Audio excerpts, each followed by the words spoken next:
E hoje, 24 de fevereiro, completa 93 anos que as mulheres brasileiras conquistaram o direito do voto, por meio do decreto 21.076 do então presidente Getúlio Vargas, que instituiu o Código Eleitoral. E não há dúvidas, de que essa foi uma das mais importantes conquistas femininas no século XX. E como forma de lembrar, de homenagear a luta das mulheres na busca por igualdade de gênero, a gente convidou a advogada Joiciara Bernardes para a gente conversar sobre essa temática, inclusive o que mudou aí ao longo de quase um século. Boa noite, doutora, seja muito bem-vinda. Boa noite, obrigada, Geandra.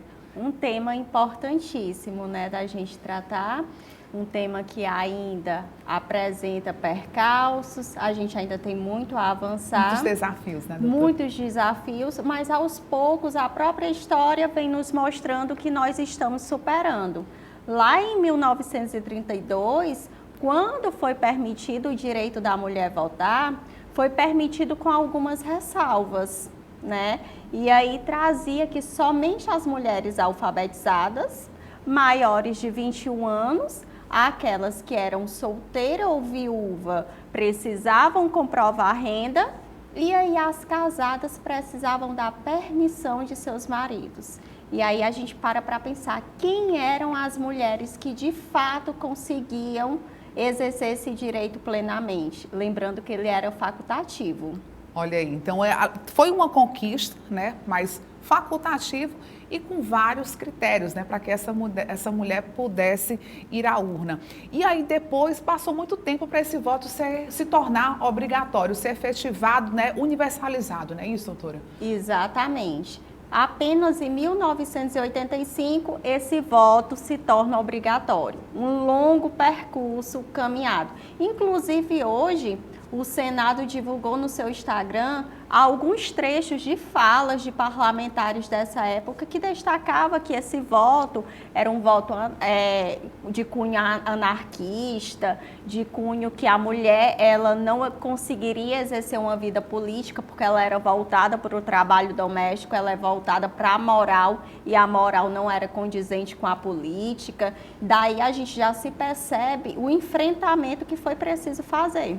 E como a senhora falou, assim, são conquistas que vieram aos poucos, estão vindo, aos poucos. Essa luta dessas mulheres, de combater essa questão dessa diferença de gêneros, começou ainda na década de 20, e veio essa conquista na década de 30. 85 veio essa universalização do voto.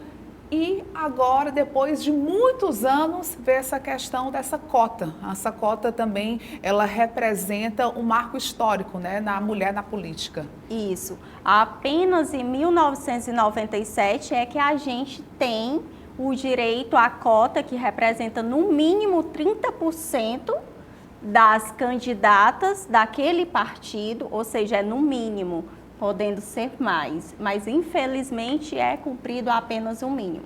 Depois disso é visto que precisava de mais. Criou-se a questão do fundo parlamentar para mulheres.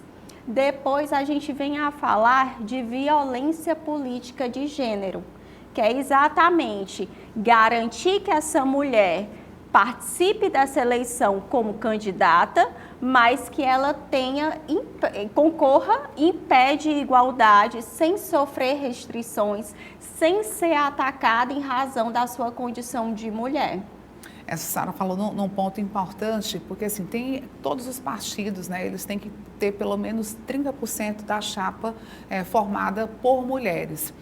Mas o que acontece é que a gente vem percebendo nessas últimas eleições que os municípios não conseguem ter essa chapa com esses 30%.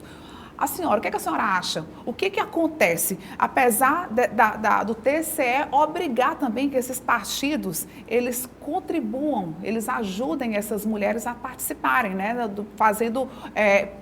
custeando os valores que elas gastam durante a campanha. O que está faltando, doutora? Está faltando a gente ampliar o debate de emancipação feminina. Porque a gente tem uma mulher que ela é mãe, que ela é profissional e ela também é um ser político em uma carreira política. gente precisa avançar desse debate, a gente precisa olhar para as mulheres e incentivá-la, principalmente nós enquanto mulheres, e incentivá-la nessa caminhada política para que a gente consiga, de fato, ocupar esses espaços de poder. Em relação aqui ao município de Picos, a gente até na época, nas eleições, a gente fez cobertura, teve um aumento de mulheres na Câmara. Porém, ainda no Poder Executivo, a gente percebe que nos municípios é uma minoria, né? Uma minoria. Aqui no Piauí nós temos apenas 29 municípios com mulheres na sua liderança. A gente não consegue sair da cota dos 10% e alguma coisa, não conseguimos chegar nos 20%, seja no Executivo, seja no Legislativo Nacional. Câmara e Senado, a gente sempre fica ali entre 18% ou para baixo, ou não. O Senado atualmente está com 12% das mulheres, composto por mulheres. Então é um número muito pequeno, quando a gente compara com o eleitorado, que é de 52%. E o que a senhora acha, assim, que as mulheres, para incentivar as mulheres a participarem, né? Porque, assim, é como a gente tinha falado anteriormente, tem a faca e o queijo na mão, né? Porque hoje essas leis, elas garantem que essas mulheres participem mais. Então, o que elas devem fazer, doutora? De forma individual, nós precisamos nos adaptar ao discurso, ao estudo político, isso faz parte e nos também é direito, a gente é capaz de estar nesses meios políticos. Então, vamos discutir política, nos é cabível sim. E, além disso, incentivar a nossa amiga, a nossa colega, incentivar aquela candidata que está em um ato de coragem, iniciando a sua caminhada política, porque muitas vezes o que a gente precisa é de apoio. E aí eu lembro que quando uma mulher conquista esse espaço de poder, seja no Executivo, seja no Legislativo, seja no próprio Judiciário, a gente vai junto, porque a gente abre espaço e a gente, enquanto mulher, comprova que nós somos capazes de estar nesses debates e para os mais amplos debates. Só repetindo o que a gente falou, né? Essas conquistas, elas vêm devagarinho, né? Década, tem uma conquista numa década, a próxima conquista, um marco em outra década. Então, é preciso essa integração, essa união, de vestir a camisa e ir para frente mesmo, até para esse intervalo, né, dessas conquistas que a gente vem percebendo que demoram muito, né, a acontecer.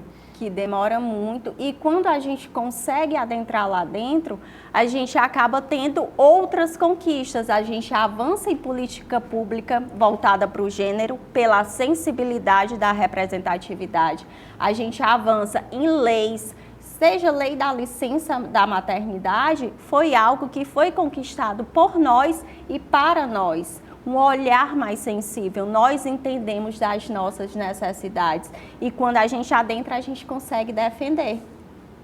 Ok, doutora, muito obrigada pela sua participação no Notícias de Picos. Por nada.